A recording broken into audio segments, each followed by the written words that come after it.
Today, we're very lucky to be speaking to Pat Barley. Pat was born in Redditch, Worcestershire, and now lives in Eastern Ingordano, near Bristol. She, along with many other women, have suffered with the illness endometriosis.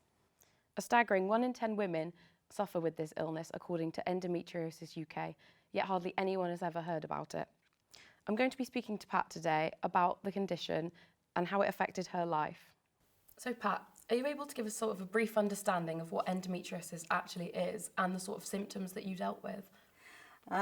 Well, yes, what endometriosis is the lining of the uterus when it attaches itself to other parts of the body. And it can be outside of the uterus, of course, not just the ovaries or whatever. I suppose I started to notice really that I was in quite a lot of pain, but not so much at the time when I had my period, more midway between my periods when I was ovulating. However, I was at that time doing my training for being a dispensing technician, and that was with boots. And I was standing most of the time. It felt more like sciatica down my one side. And I just thought, oh, it is sciatica. Yeah. So I didn't take much notice of it. And I did go to the doctors, and he gave me some just pain relievers, you see. And then when I was in my early 30s, I went into the Women's Hospital in Birmingham, where they did extensive tests. They discovered I'd got blocked tubes, fallopian tubes. Didn't put any name to anything at all. They just said that I had these blocked tubes. And so I went into hospital and had an operation.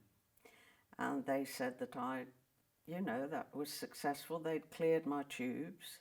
Nothing about endometriosis. That wasn't given a name then. I was still obviously in quite a bit of pain and discomfort, and I led a life really where I was very much sort of at home, and I didn't go out very much until some friends said, you've got to start going out again. And that's where I met Peter. Yeah. And I was 39 then, but I felt very well. Yeah, I felt very well.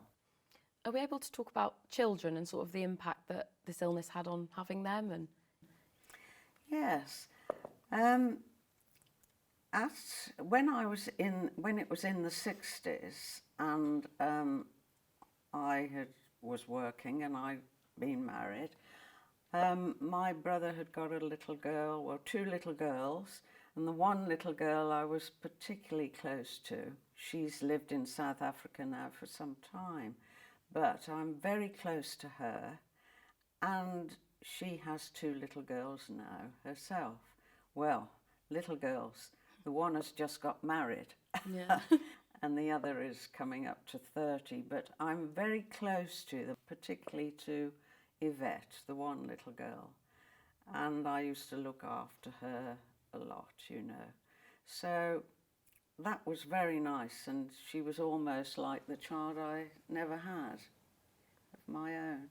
But she was lovely, and we've had that relationship all through her life, really. Yeah. So all in all, how did you sort of deal with living with the endometriosis? With the pain and such like, you sometimes don't feel like doing things and going out, as maybe you should. But I coped with it quite well. Yeah. Thank you so much for coming and sharing your story with us, Pat, and hopefully more research can be done into it and more people will know. I hope so, yeah. If you think you've been affected by this and you'd like to find out more information, please go to the website on screen now. And thank you for watching.